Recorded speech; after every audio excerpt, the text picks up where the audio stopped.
Ahlan wa sahlan, marhaban bikum. Video kali ini kita belajar membaca huruf Arab yang dipisah dan disambungkan ya. Di sini ada huruf fa, ini huruf qaf, ini huruf mim. Harokatnya patah, semua dibaca fa ko ma, fa ko ma.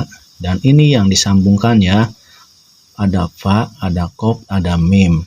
Itu sama bacaannya seperti tadi, yaitu fa ko ma, fa ko ma. Kemudian di sini ada huruf qaf. Ini ada fa, ini ada huruf lam.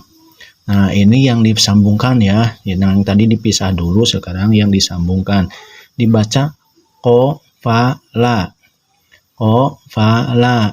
Nah, ini yang dipisahnya, huruf qaf, fa, dan lam.